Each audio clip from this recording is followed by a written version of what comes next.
Part of being a business coach and now also a life coach as well, I've probably become a marriage counselor at the same time.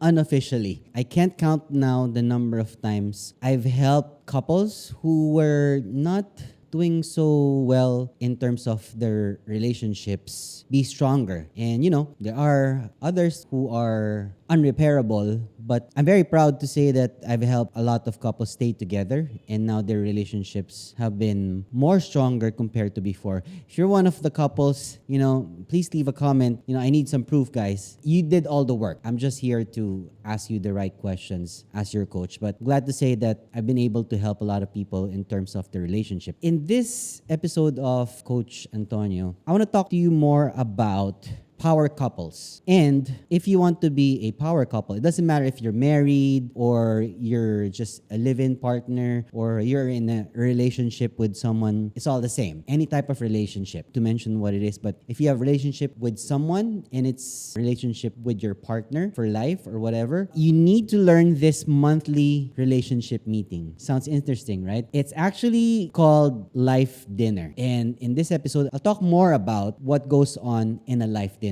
You ready? Let's do this. I listen a lot to the Tim Ferriss Podcast, and one of his guests, I think in episode 448, he had a guest named Brad Feld. Brad Feld is a multi-millionaire and a venture capitalist at a company called Foundry Group. And he reveals a very powerful relationship meeting that he always has with his wife at least once a month. And I became very interested about this, so I listened to that podcast and I wrote it down. It's called the Life Dinner. Sounds interesting, right? Because for the past 2 years or so, I followed the Life Dinner with my wife, Christina, and it's been a game changer for us. And it's something that I know works because I've also used that with my students as well. So now I'm going to share you some tidbits with regard to this. This is a broad or a more macro view in terms of the Life Dinner. So if you want to learn more about this, you have to book a session with me so I can tell you more about it, because this is not a one-size-fits-all type of situation kind of thing. Some of you will say, that will not work with me, etc., etc. Of course, because all my advice are not one-size-fits-all. It's just one size fits some, not all, okay? So don't forget that. That's my disclaimer here. The Life Dinner has been a game changer. I'll tell you the why and the how of what goes on in the Life Dinner. Let's start with the Life Dinner why. Life Dinner is something you schedule to check in with your significant other. That's the most important thing. It's like when you do what we call an agile type of planning,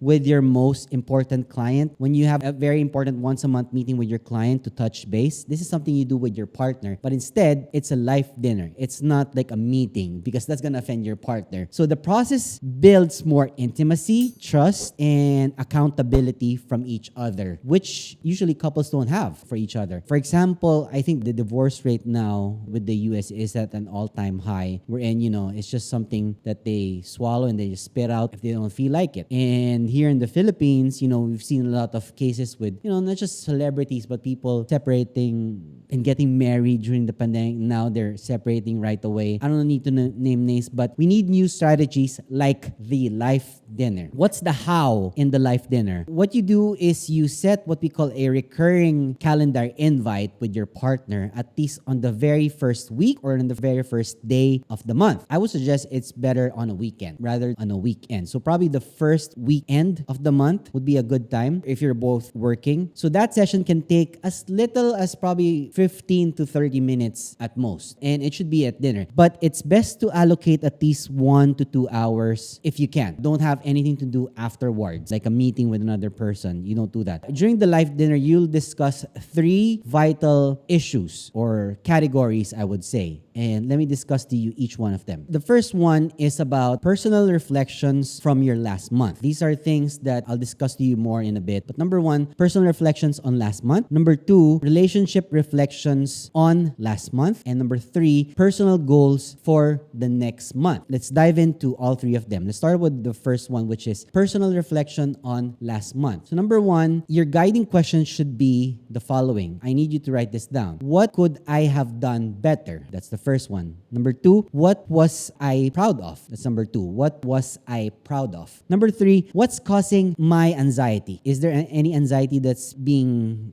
done to you from last month? And lastly, what am I worried about for the future? You need to be able to answer those 4 questions. So that's for your personal reflection on last month. You can discuss this with each other. Number 2 is personal reflection from on last month, which is your guiding questions should be number 1, what's one little thing that you both noticed about each other that you both love? Number 2, are there things that we learned about from our relationship from last month? And number 3, how might we want to improve moving forward? Those 3 questions are very important for relationship reflection on last month. Let's go on to number 3, which is personal goals for the next month or this month that is incoming. So your guiding question is, what do I want to achieve over the next 4 weeks? That's why I said in the first weekend of the month. So this is helpful to be prioritized and for accountability as well. So that's only question for personal goals for next month. Now, for some guiding principles around it. Number 1, there should absolutely be no stonewalling, as we call it, stonewalling. So don't close up or detach while having tough conversations. When you're having a tough conversation, stick with it and don't fight over it. Stick with that conversation because the tough conversations are what makes relationships even stronger. Number 2, be in the moment. You shouldn't have this on your dinner table when you're doing this life dinner. Approach everything from a place of love. Ask thoughtful questions, meaningful questions that you care about your partner. And lastly, prepare ahead of time. You don't go into meeting with a client just preparing your questions a minute before the meeting, right? I know most of you all do, but don't do that on your life dinner. Keep a running journal of things you want to discuss. Put it in a notebook wherein you can share with your partner as well in that notebook. It's best to have a notebook for each other. Don't put it on your notes on your phone. It's going to be an excuse for you to check your phone. So put it on a notebook. You know, a notebook costs about what? Very cheap. So each one of you should have a notebook just for that so you can talk about it.